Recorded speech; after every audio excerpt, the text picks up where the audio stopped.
Hola, estoy de regreso ahora sí con mayor y más iluminación. Cuando inicié la grabación había buena luz, pero hoy tenemos en California un día muy nublado y el sol estaba que salía, entraba y bueno, finalmente se oscureció muchísimo. Pero bueno, retomemos el tema. Estamos hablando de la teoría fundamentada, que era lo que nos faltaba. La teoría fundamentada es otro de los acercamientos teóricos que se utiliza para la investigación cualitativa y esta consiste en plantearte una pregunta de investigación y al final del estudio tener una teoría con la cual respondes tu pregunta de investigación. Entonces, una diferencia grande entre la investigación cualitativa y la cuantitativa es que la investigación cuantitativa generalmente busca afirmar o desechar una teoría y tiene que empezar con una teoría. Si se acuerdan, esta teoría se inicia en forma de hipótesis. Entonces te planteas una hipótesis y con tu pregunta de investigación llegas a decir, tenía razón, mi hipótesis era cierta o mi hipótesis era falsa. En la investigación cualitativa, al contrario, no tienes nunca una hipótesis, pero puedes tener la finalidad de crearte una teoría, de responder a una pregunta de investigación a partir de una teoría. Y la pregunta de investigación en la investigación cualitativa viene a sustituir las hipótesis de la investigación cuantitativa. Así es que ya les estoy ayudando con la tarea porque esa es otra de las diferencias grandes entre las dos. ¿Quién sustituye a una hipótesis? La pregunta de investigación. Si lo que tú quieres es hacer investigación cualitativa a través de teoría fundamentada, vas a tener que utilizar recursos que requieren de más tiempo que una fenomenología, porque si vas a hacer entrevistas, por ejemplo, vas a tener que hacer más número de entrevistas o vas a tener que entrevistar más tiempo a la misma persona, porque tienes que agotar toda la posibilidad de información posible que esa persona o esas personas puedan estarte dando. Necesitas toda la evidencia para sustentar tu teoría, nunca una ley. Esa es otra característica. La investigación cualitativa no formula leyes, puede formular teorías, puede hablar de fenómenos y puede sustentar con evidencia un fenómeno, pero no va a formular una ley. Las leyes se formulan a través de comprobaciones que tienen que ver con experimentación, ensayo, error y llegas a una verdad absoluta, que eso es lo que es una ley. Y eso se trata de un experimento. En investigación cualitativa no hacemos experimentos, pero sí podemos valorar los resultados de un experimento. ¿Qué más tenemos? ¿Cuáles son algunos de los datos que se pueden colectar de manera cualitativa? Bueno, el primero es la palabra hablada, es decir, lo que estamos diciendo a través del lenguaje. Aparte del lenguaje es en qué orden usas las palabras, cuándo guardas silencio entre una palabra y otra. El lenguaje se puede desmenuzar y analizar qué verbos utilizaste, qué sustantivos pones con mayor frecuencia, si hay unos adjetivos que predominan más que otros, cuándo aparecen, bajo qué circunstancias. Todo eso se llama el análisis del discurso. Y ese discurso puede ser oral, pero luego lo transcribimos y lo analizamos también. Mientras la persona habla, también se analiza el tono de su voz. Esto es una característica también cualitativa. También analizamos los movimientos, el movimiento del cuerpo, y eso es el lenguaje corporal. En el movimiento del cuerpo, interviene el movimiento de las manos, las expresiones faciales, la postura al sentarte, al pararte, al caminar. También otros elementos cualitativos que no son exactamente con el ser humano así en directo, son las fotografías, las pinturas, todo lo que es escrito, cartas, periódicos, diarios personales, todo esto es investigación cualitativa. La historia clínica, ese machote de la historia clínica, es un dato cualitativo. Lo que está escrito ahí son datos cualitativos que se pueden analizar, excepto la cuestión numérica. Entonces, todos estos elementos puedes echar mano de ellos para crear una teoría y se llama teoría fundamentada porque tienes elementos que la sustentan, o sea, que la van a fundamentar. Esos son los principios teóricos que utilizamos para este tipo de investigación. Entonces recuérdenlos, en resumen, es la fenomenología y la teoría fundamentada. Y dentro de ambas, siempre vamos a estar utilizando la inducción, la deducción, la comparación y el contraste para poder analizar los datos. Hay más diferencias entre la investigación cualitativa y cuantitativa y eso ustedes lo van a investigar y están en el artículo también en el que y lo van a investigar para hacerlo en la práctica de las columnas que les expliqué donde van a hacer comparación y contraste entre una técnica y la otra. ¿Están peleadas una técnica con la otra? No, de ninguna manera, se complementan. No tienes por qué dedicarte a hacer solo de una o solo de otra. Para finalidades de esta clase sí van a hacer exclusivamente investigación cualitativa, pero en el futuro ustedes ya tienen un dominio de la cuantitativa porque han llevado ya muchos cursos que tienen que ver con epidemiología y con estadística, pero ahora saben que también pueden utilizar el recurso de lo cualitativo para responderse preguntas que quizá los números no han sido suficientes para responderlas. ¿En qué orden se empieza? No tiene un orden específico, depende de qué es lo que quieres saber. Por ejemplo, hay veces que tenemos que iniciar con cualitativo para tener datos que nos puedan llevar a la creación de un estudio cuantitativo y es viceversa. Les doy un ejemplo. Si queremos hacer una encuesta, que sería un instrumento totalmente cuantitativo, ya todo formulado ahí, usted contésteme nada más si no, con qué frecuencia.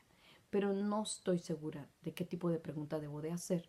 Lo mejor es empezar con una investigación cualitativa donde haga grupos focales, es decir, invite a 6 u 8 personas, diferentes grupos focales, y hable de ellos sobre el tema y explore ahí la manera en que debo hacer las preguntas para que sean claras o qué es lo que la gente piensa, cómo entienden ciertas palabras. De esta forma, la investigación cualitativa me va a permitir tener suficiente información en dato cualitativo, en la experiencia y en las palabras, en las entrevistas, para crear un instrumento cuantitativo que es una encuesta que esté lo mejor formulada posible. Pero también puede ser el contrario. Realicé una encuesta, sé ya algunos números, pero no tengo una historia detrás de los números. Es decir, sé que el 65% de las personas con lupus eritematoso no siguen después de un año de tratamiento sin entender de qué se trata su enfermedad. Entonces, puede ser que tengo el número 65%, pero no conozco el fenómeno. ¿Cómo es que no entienden su enfermedad? Que no pueden explicárselas a otros. Entonces ahí tendría que hacer entrevistas, grupos focales con personas que tengan la experiencia de lupus eritematoso para que ellas me expliquen, o sea, sería la persona con la enfermedad, que ellos expliquen cómo es que entienden la enfermedad, cómo es que le explican a otros y poder decir si realmente no la han comprendido o crear conceptos, quizás crear conceptos a partir de esas entrevistas de cómo es que una persona con lupus eritematoso que no sepa del área de la salud, que no sea experto, mejor dicho, en el área de salud, explica una enfermedad tan confusa como pudiera ser esa inmunidad, esa enfermedad inmunológica. Bueno, ¿qué otro tema tenemos que ver? Sobre la disyuntiva de usar el método cualitativo contra el cuantitativo, va a depender de la pregunta que se tiene que responder. Va a depender de si quieres crear una teoría o si quieres probar una hipótesis, definitivamente. Y de cuánto se sabe al respecto también. Eso también ayuda a determinar cuánta información se tiene ya sobre un tema, ayuda a determinar si ya tengo suficiente material para hacer algo cuantitativo o cualitativo. Hay una parte que encontrarán una parte que dice evaluación de la literatura, sintetización, conceptos y teorías. Entonces esto se trata de el artículo, va a haber los dos artículos que van a encontrar aquí en nuestro espacio y que son para el tema de hoy, tienen que ver con ese ejercicio. Esos son dos artículos de la literatura científica y ustedes van a buscar conceptos, van a sintetizar, pero no me van a escribir una síntesis, sino que van a sintetizar como parte del proceso de análisis crítico del artículo, que ustedes tienen que entender, bueno, ¿de qué se trata este artículo? ¿Cuál es la idea principal? ¿Qué es lo que el autor o los autores o las autoras me quieren decir? ¿Qué están proponiendo? ¿Qué están criticando? ¿Qué están diciendo que se necesita hacer de una manera diferente o que se requiere investigar más al respecto? ¿Dónde encuentran ellos contradicciones? Todo eso es parte de, mientras lo lees, ir sintetizando el pensamiento del escritor o los escritores, buscar si hay conceptos ahí y que comprender los conceptos. Muchas veces para comprender los conceptos es necesario desglosarlos en diferentes partes y encontrar si hay una formulación de teoría en lo que están diciendo. Están creando una teoría, identificas que hay una teoría, están tratando de proponerte algo y de decirte así funciona. En el análisis crítico y la teoría crítica, o sea, todo lo anterior de sintetización, conceptos y teorías y la teoría crítica las vas a poner en práctica también en 3 cuentos que les voy a compartir, que les comparto. De hecho, aquí en nuestro espacio son 3 cuentos de Eduardo Galeano. Uno de ellos está escrito, se los comparto por escrito, y los otros 2 están en audio. Lo hice a propósito para que los escuchen, para que se expongan ustedes también a diferentes fenómenos cualitativos. Uno es leerlo y el otro es escuchar. Y escuchar el tono, y escuchar dónde va la coma, dónde va la expresión de interrogación o la expresión de admiración. Y los 3 cuentos quiero que respondan si consideran que tienen algo que ver con nuestra clase. Claro, van a hacer este ejercicio, pero ¿y qué tienen que ver? No solo es para que hagas el ejercicio, es también para que reflexiones sobre qué tiene que ver con la clase y qué tiene que ver con el futuro ejercicio de la profesión médica por parte de ustedes. O sea, es un trabajo reflexivo. Hay preguntas que vas a responder, ahí las van a encontrar abajo de las entradas. Los 2 audios los pueden escuchar en Spotify, o si escriben el nombre del cuento y del libro, también los encontrarán escritos en cualquiera de los servidores de internet. Y sobre el principio de inducción, descripción, síntesis, abstracción, teorización, bueno, de mucho de esto ya lo pusieron en práctica en la escritura de su biografía, porque la biografía es un trabajo exhaustivo de sintetización. Ustedes deben andar entre los 18, 19 años, a menos que haya alguien mayor, ya lo sabré con la biografía. Pero si están están en un promedio de los 19 años de edad, quiere decir que lo que me escribieron en 3, 4 páginas es el resumen de su vida. Es el resumen de 19 años o 18 años de vida. Y uno podría dedicarle una página a cada año de vida. Entonces habrían escrito 18, pero yo les dije, escriban 3 o 4. Ya no recuerdo exactamente si les pedí 3 o 4, pero sé que no fueron más de 4. Quiere decir que hicieron una síntesis de su vida. ¿Cómo sintetizaron? Cada quien de manera diferente.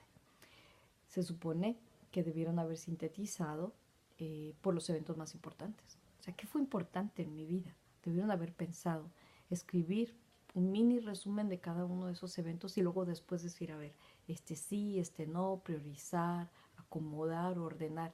Mientras hiciste todo eso, estabas poniendo en práctica todos estos principios de investigación cualitativa.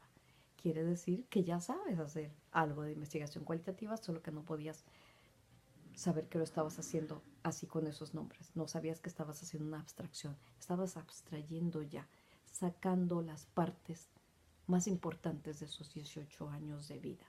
Y no solamente sacándolas, extrayéndolas de tu memoria, sino que además decidiendo la comparto o no la comparto. Esta sí, esta no. ¿Dónde la acomodo? ¿En qué orden la pongo? Todo eso requirió de pensamiento crítico. Fue un ejercicio de pensamiento crítico. Así es que les felicito porque ya hicieron su primer ejercicio para la clase de pensamiento crítico, de análisis crítico, y ahora van a hacer tareas específicas de análisis críticos, todos con los mismos documentos, a través de los 3 cuentos de Galeano y de la tarea que tienen que hacer en los artículos. Y bueno, con esto daríamos por terminado el tema de esta semana, que tuvo que ver con qué es la investigación cualitativa, qué acercamientos teóricos utiliza. Recuerden, la investigación cualitativa es la colecta de información para su análisis y sintetización o desglose para crear una teoría, crear o comprender un concepto, o para comprender o analizar un fenómeno.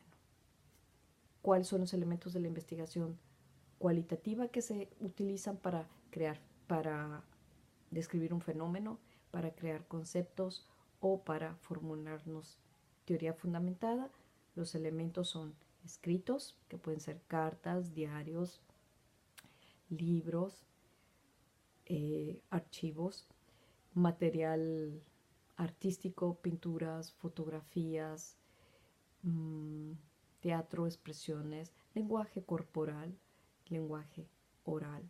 Todos estos elementos son cualitativos.